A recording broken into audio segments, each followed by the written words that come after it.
केसनंद ग्रामपंचायतीसमोर कचरा आंदोलन, भ्रष्टाचाराच्या आरोपांवर संतापाचा उद्रेक। हवेली तालुक्यातील केसनंद ग्रामपंचायतीतील घनकचरा व्यवस्थापन प्रकल्पात कथित भ्रष्टाचार झाल्याचा गंभीर आरोप करत पंचायत समिती सदस्य कुशल सावंत यांच्या नेतृत्वाखाली ग्रामपंचायतीसमोर अनोखे आंदोलन करण्यात आले। या आंदोलनामुळे परिसरात एकच खळबळ उडाली। आंदोलकांनी ढोल ताशांच्या गजरात कचऱ्याची मिरवणूक काढत ग्रामपंचायत कार्यालयासमोर कचरा ओतून तीव्र निषेध नोंदविला। यावेळी गुलालाची उधळण करत फटाक्यांची आतषबाजी करत वातावरण तापविण्यात आले। संतापाची परिसीमा गाठत आंदोलकांनी ग्रामसेवक व प्रशासनाच्या खुर्चीलाच कचऱ्याचाच हार घालून प्रतिकात्मक पद्धतीने आपला रोष व्यक्त केला। घनकचरा व्यवस्थापन प्रकल्पात मोठ्या प्रमाणात गैरव्यवहार झाल्याचा आरोप करत या प्रकरणाची निष्पक्ष व सखोल चौकशी करून संबंधित दोषींवर तातडीने कारवाई करण्याची जोरदार मागणी करण्यात आली आहे।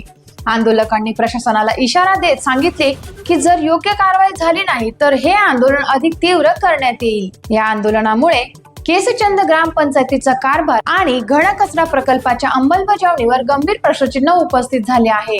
स्थानिक नागरिकांनी आंदोलनाच्या मागणी पाठिंबा दर्शवत प्रशासनाच्या कार्यपद्धतीवर नाराजी व्यक्त केली।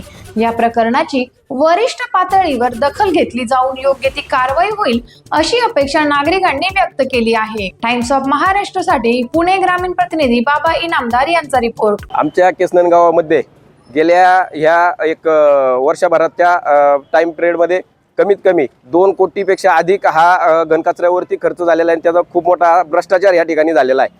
कारण की ह्यांचे जर आपण माहितीच्या अधिकाराखाली सगळे पेपर बघितले तर ह्यांनी सगळे पेपर डुप्लिकेट केलेले आहेत। सगळ्या प्रशासक असेल ग्रामसेवक असेल ह्या सगळ्यांनी मिळून त्यांनी त्यांचे जे डॉक्युमेंट होते ते सुद्धा सगळे चुकीच्या पद्धतीने बदललेले, म्हणजे वर्तमानपत्र सुद्धा खोटे वर्तमानपत्र दाखवून आज शासनाची आमच्या केसनंद ग्रामस्थांची खूप मोठी अशी लूट या ठिकाणी झालेली आहे।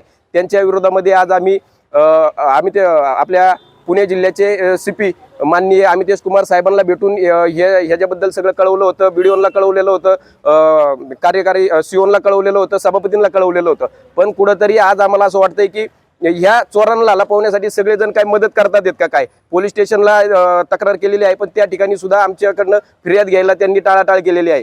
आता पुढील काळामध्ये आता आम्ही कोर्टामध्ये सुद्धा ह्याच्या विषयी याचिका दाखल केलेली आहे। पण खऱ्या अर्थानं ज्यावेळी बीडीओनी ह्याची चौकशी लावली ती सुद्धा चौकशी 1 दिवस केले, त्यानंतर आज 4-5 दिवस झाले ह्या ठिकाणी आलेले नाहीयेत। पूर्णपणे त्यांचं आता असं चाललेलं आहे की हे सगळं प्रकरण ग्रामसेवकावर ढकलायचं आणि याला निलंबित करून परत 3 महिन्यांनी कुठेतरी त्याची जॉईन करून घ्यायची। पण हे आम्हाला चालणार नाही। यांच्यावरती कायदेशीर गुन्हे दाखल झाले पाहिजे। हे जे ह्याच्यात दोषी आहेत त्यांना त्यांच्यावरती गुन्हे दाखल होऊन त्यांना योग्य ती शिक्षा मिळली पाहिजे। कारण की हा जनतेचा पैसा असतो, तो जनतेच्या मार्गी लागला पाहिजे, कामाला लागला पाहिजे, ह्या विचाराने आम्ही काम करणार आहेत। आज महाराष्ट्रामध्ये देवेंद्र फडणवीस सरकारमध्ये आम्ही सर्वजण काम करतो। आमचे पुणे जिल्ह्याचे भाजपचे अध्यक्ष प्रदीपदादा कंद असतील, त्याचप्रमाणे दौंड तालुक्याचे आमदार राहुलदादा कुल असेल, आज आम्ही सर्वजण यांच्या नेतृत्वाखाली काम करत असताना असा भ्रष्टाचार आमच्या सरकारमध्ये खपून घेतला जाणार नाही। हा आजच्या यांनी ह्या सगळ्या प्रशासनाला जे यांना मदत करत असतील त्यांना हा इशारा दिलेला आहे। येणाऱ्या काळात जर यांच्यावरती कडक कारवाई झाली नाही तर पुढच्या वेळी याच्यापेक्षा अजून वेगळ्या पद्धतीचं आंदोलन आम्ही छेडणार आहे।